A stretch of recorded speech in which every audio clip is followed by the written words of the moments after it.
Hello friends, मेरा नाम है शुभम राजपूत। लास्ट वीडियो में मैंने आपको बताया था कि स्टॉक मार्केट में इन्वेस्ट करना क्यों ज़रूरी है और कैसे स्टॉक मार्केट को स्टडी किए बिना इन्वेस्ट करना लॉस को अट्रैक्ट करेगा। तो ये समझने के बाद नेक्स्ट स्टेप आती है अकाउंट ओपनिंग और स्टॉक पिकिंग। आप कैसे अकाउंट ओपन करेंगे और कौन से स्टॉक पिक करेंगे। मैंने अपने क्लाइंट के लिए ऑलरेडी एक अकाउंट ओपनिंग वीडियो बनाई है जिसमें मैंने स्टेप बाय स्टेप प्रोसीजर में ये बताया है कि कैसे आप with in 5 minutes free of cost अपना डीमैट अकाउंट ओपन कर सकते हैं। वीडियो का लिंक डिस्क्रिप्शन में है, एक बार चेक जरूर कर लेना। और दोस्तों, कोई भी टॉपिक आपको अच्छे से समझाने के लिए वीडियो थोड़ी बड़ी बन सकती है क्योंकि मैं वीडियो को शॉर्ट और इंटरेस्टिंग बनाने के चक्कर में टॉपिक्स को मिस आउट नहीं कर सकता। तो जिनको ये वीडियो यूजफुल लगती है वो लोग इस वीडियो को पूरा जरूर देखें। डिस्क्लेमर, ये इन्फॉर्मेशन और स्टॉक चूज करने की क्राइटेरिया बताने से मेरा मकसद सिर्फ आपको गाइडेंस और एक बेसिक सी अंडरस्टैंडिंग देना है। बाकी रिसर्च आपको खुद से करनी है ताकि आप खुद सेल्फ रिलायंट बन सके और खुद से एनालिसिस करके स्टॉक चूज कर सके। तो हमने ये समझ लिया कि स्टॉक मार्केट में इन्वेस्ट करना क्यों जरूरी है, फिर हमने अपना अकाउंट भी बना लिया। लेकिन the very obvious next question is how to choose stocks. Stocks कैसे चूज करें, आइए देखते हैं।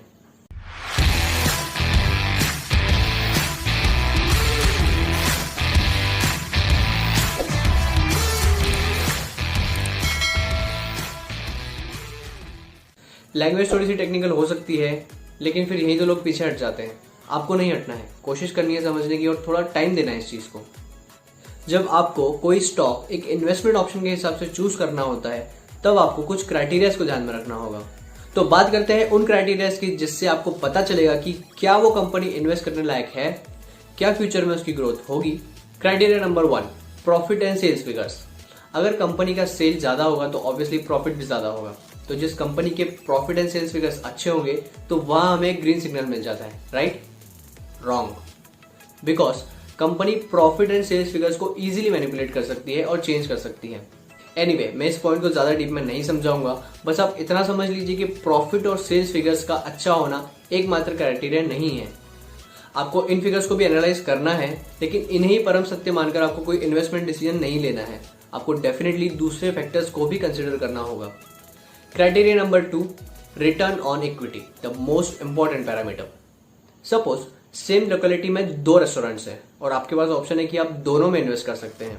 तो अगर रेस्टोरेंट ए में आप 100 रुपीज इन्वेस्ट करते हैं और वो आपको 30 रुपीज का प्रॉफिट दे रहा है और रेस्टोरेंट बी 200 रुपीज का प्रॉफिट दे रहा है 1000 रुपीज के इन्वेस्टमेंट पर, तो ऐसे में आप किस बिजनेस में इन्वेस्ट करना प्रेफर करोगे?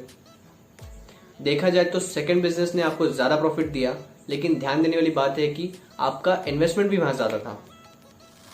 रेस्टोरेंट ए में 100 इन्वेस्ट करके आपको 30 का प्रॉफिट हुआ, तो अगर आप उसी में 1000 इन्वेस्ट करते तो आपको 300 का प्रॉफिट होता।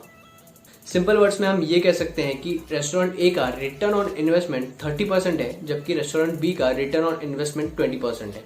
तो नेचुरली रेस्टोरेंट ए आपकी प्रेफर्ड चॉइस होनी चाहिए।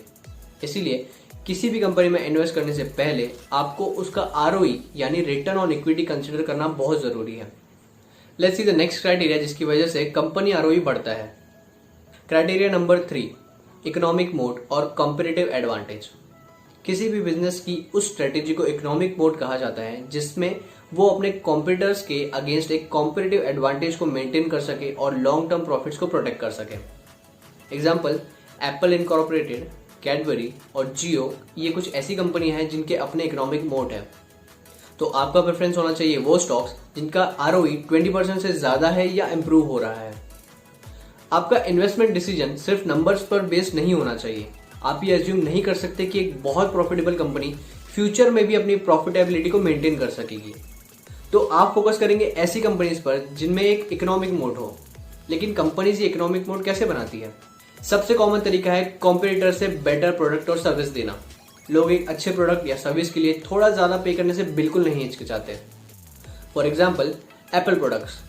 पिछले कई दशकों से एप्पल काफी ज्यादा प्रीमियम चार्ज करता है अपने आईफोन और मैकबुक रेंज के लिए, जो कि सबसे महंगे एंड्रॉइड बेस्ड मॉडल से भी 15 to 20% महंगा होता है। जबकि ये 15 to 20% प्रीमियम सिर्फ ब्रांड नेम की वजह से है।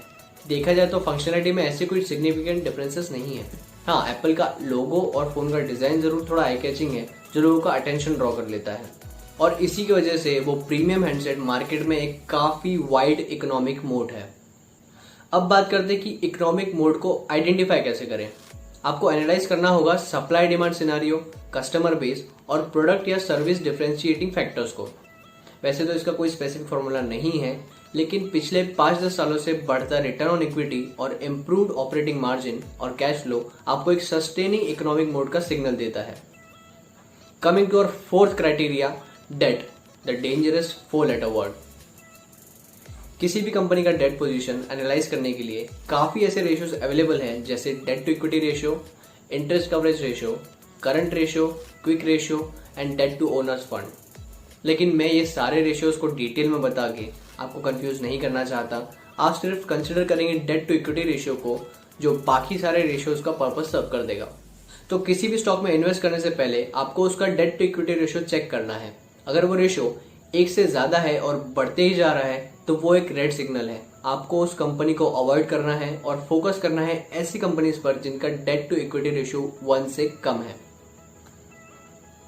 Coming to criteria number 5, share holding pattern. इस पैटर्न का अल्टीमेट मीनिंग ये है कि कंपनी की ओनरशिप कितने टाइप के इन्वेस्टर्स में किस परसेंटेज में डिवाइडेड है। टाइप ऑफ इन्वेस्टर्स में आते हैं प्रमोटर्स यानी कंपनी का मैनेजमेंट, FIIs यानी फॉरेन की इन्वेस्टमेंट कंपनीज, DIIs यानी हमारे देश की इन्वेस्टमेंट कंपनीज जैसे कि mutual funds, and other DIIs यानी आपके मेरे जैसे रिटेल इन्वेस्टर्स।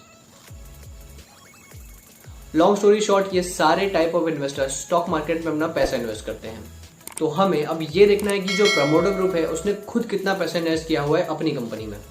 अगर आप रिलायंस का शेयर होल्डिंग पैटर्न देखें तो प्रमोटर स्टेक है 50%, यानी 50% इन्वेस्टमेंट कंपनी की खुद की है और बाकी fund other type of investor के थ्रू रेज किया गया है।